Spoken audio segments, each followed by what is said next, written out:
Barka da zuwa video na da zai yi magana akan abubuwa 10 da baka sani ba akan Samsung. Duk wanda bai danna mana subscribe ba ya danna, sannan kuma idan har bidiyon nan ya burge ka danna mana like, sannan kuma ka yi sharing nashi da 'yan uwa da abokan arziki. Ba tare da bata lokaci ba, bari mu je cikin bidiyon.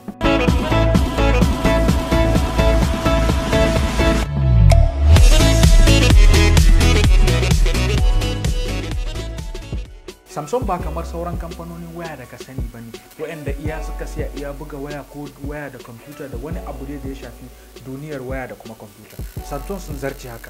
Kamfanin an samar da ita ne a shekarar 1938. A wancan lokacin abinda kamfanin take sayarwa shine irin abinci da ya shafi fulawa, sannan kuma da busassun kifi da dai sauran abinci a lokacin.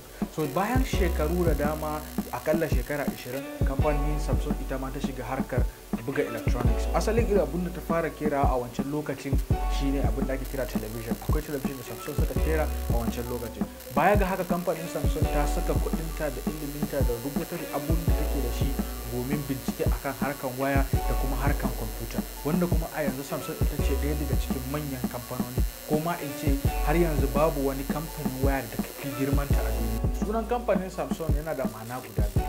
Ma'anarta da farko shine idan ka cire harufa uku da farko, ma'ana Sam yana nufin uku a harshen Koriya, sannan kuma idan ka ɗauki harfofin hudu na karshe Song yana nufin star. So abinda wannan suna yake nufi shine yana nufin star guda uku.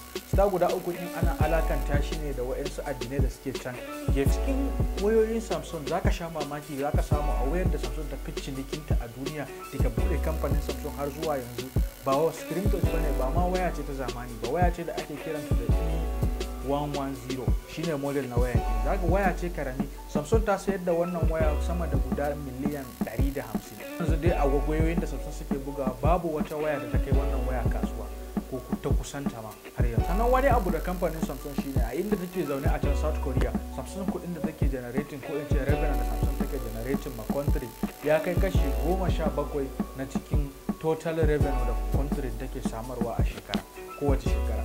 Kaga kenan idan har wani abu ya samu kamfanin Samsung, to lallai kuwa gwamnatin kasar ita ma za ta ji wannan abu. Kamfanin Samsung tana ɗauke da ma'aikata masu yawan gaske. Kamfanin Samsung ma'aikatan da take da shi ya kai mutum 489.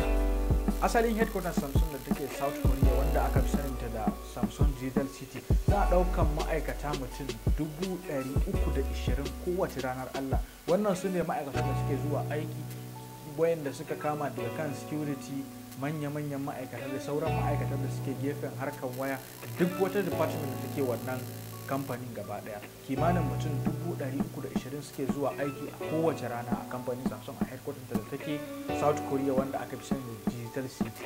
Samsung idan ka duba ba iya kamfanin waya suka saya ba. A cikin kamfanin Samsung in aka kasafa shi suna da yawa. Kamfanin waya zai fito ne kaɗan ma daga cikin fannin kamfanin Samsung. Idan ka duba kamfanin Samsung, akwai abin da ake kira cikin manya-manyan a bangarori da suke kamfanin Samsung. Idan aka ɗauki suna kamfanin Samsung in gaba ɗaya, za ka yi lissafin ta ne a matsayin group of company, ma'ana kamfanin da take da wasu kamfanoni a cikinta. Idan ka lura, kamfanin Samsung ba iya waya suka saya ba, suna buga waya, suna buga television, suna buga kwamfutoci, suna buga abubuwa da yawa, mota, jirgin yaki na ruwa da sauran kayan yaki na soja. Ɗaya daga cikin kamfanin su wanda aka sani da Samsung Heavy Industry shine kamfanin da yake gera jirgin ruwa, sannan kuma yana daga cikin waɗanda suka gyara waɗansu makaman yaki waɗanda sojojin South Korea suke aiki da shi. Wani abun mamaki shine za ka samu akwai wani gini da ake kira a Dubai wanda ake kira da Burj Khalifa. So Burj Khalifa ita kanta wannan gini da ake da ita a Dubai, wanda take da sayin gaske, za ka sha mamaki idan na gama kamfanin Samsung da suka gina wannan gini. Kaga ke kamfanin Samsung suna da abubuwa da yawa, suna buga waya, suna buga television da ma waɗansu abubuwan da ma bara ka san su ba, sai kawai wata rana ka gan su kwasa za ka ji kamfanin Samsung. Misali, suna da kamfanin mota, suna da abubuwa da dama. Wannan kamfani idan ka lura za ka samu ba karamar kamfani ba ce.